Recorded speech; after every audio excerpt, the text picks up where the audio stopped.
مفتی صاحب، عام طور پر خواتین بچوں کی نگہداشت کے لیے زیادہ ذمہ دار سمجھی جاتی ہیں، جبکہ مرد حضرات کم سے کم توجہ اولاد کی تربیت پر ہو یا پالنے پوسنے پر ہو کم دیتے ہیں۔ اب مسئلہ یہاں دونوں بھی جب ڈیوٹی پر جاتے ہیں، شوہر بھی بیوی بھی،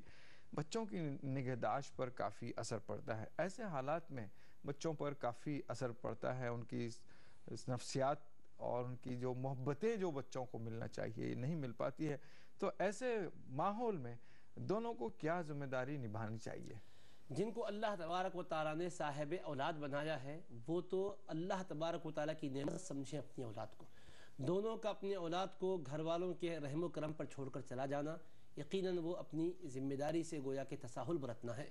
کیونکہ ماں باپ جتنا اپنے بچوں پر شفقت و محبت کرتے ہوئے ان کی تربیت کر سکتے ہیں، ظاہر ہے کہ اس کا کوئی اور قائم مقام نہیں ہو سکتا۔ اور پھر اس کے علاوہ ایک بات یہ بھی ہے کہ بوڑھے ماں باپ پر اپنے بچوں کا بوجھ ڈال کر خود دونوں ملازمت کے لیے نکل جانا بلا کسی شدید ضرورت کے یہ کوئی اچھی بات نہیں ہے۔ ہاں البتہ گھر کے حالات ایسے ہیں کہ دونوں کے کمائے بغیر گھریلو معاملات نمٹ نہیں سکتے، اس درجے میں ہے، پھر ایسے وقت میں گھر کے بڑے بزرگ حضرات بھی بچوں کے سلسلے میں کچھ ذمہ داری نبھانے کے لیے تیاری کر رہے ہیں، وہ اس کا آمادگی ظاہر کرتے ہیں، تم اس طرح سے کر لو، ہم اس طرح ان کی تربیت وغیرہ کے سلسلے میں جو کسر باقی رہ جاتی ہے ہم دیکھ لیتے ہیں۔ تو اس طرح آپس ہی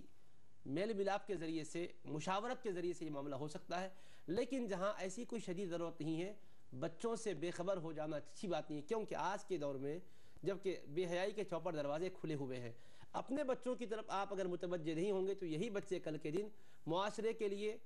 مخرب ثابت ہوں گے، معاشرے کو برباد کرنے والے ثابت ہوں گے، آپ کے نام کو بٹا لگانے والے ہوں گے، وہی کل آپ کے لیے اللہ کے پاس باسپور کا ذریعہ بھی بن جائیں گے۔ اس لیے اللہ پاک نے فرمایا قوا انفسکم واہلیکم نارا، اپنے آپ کو بھی اپنے گھر والوں کو بھی آتش جہنم سے بچاؤ۔ تو بچوں کی تعلیم و تربیت اور ان کے اخلاق و کردار پر گہری نظر رکھنا یہ ان کی ذمہ داری بنتی ہے۔ یہ خود اگر تھکے ماندے ہوں گے اور اپنی ذمہ داری کو بحسن خوبی انجام نہیں دے سکے، ایک بات یاد رکھیے، پہلے تو ملازمت کے سلسلے میں ایک بنیادی بات بھی میں واضح کرنا ضروری سمجھتا ہوں کہ رازق ہماری ملازمت نہیں، اللہ رازق ہے۔ یہ ملازمت ذریعہ رزق ہے مگر یہ رازق نہیں ہے۔ یقین رکھیے گا اللہ تھوڑے میں بھی بہت بڑی برکت دینے پر قادر ہے۔ عام طور پر جہاں بہت زیادہ جمع کرنے کی حرص ہو جاتی ہے،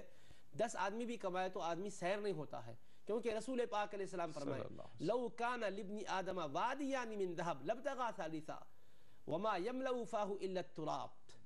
وَيَتُوبُ اللَّهُ عَلَى مَنْ تَابَ۔ فرمایا کہ اگر انسان کو سونے کی 2 وادیاں بھی مل جائے تو تیسری کی تمنا کرے گا، اس کے منہ کو سوائے قبر کی مٹی کے کوئی اور چیز بند نہیں کر سکتی۔ اللہ اس پر نگاہ کرم فرماتا ہے جو بندہ اللہ کی طرف توبہ کے ساتھ رجوع ہوتا ہے۔ تو یہ مال کی حرص بھی دماغ سے، دل سے نکال دیجئے، قلیل پر قناعت کرنے والے بن جائیے۔ یہ ملازمتوں کے سلسلے میں یا کمائی کے سلسلے میں جو زیادہ تر پریشانی آتی ہے وہ یہ ہے کہ ہم نے کچھ زندگی میں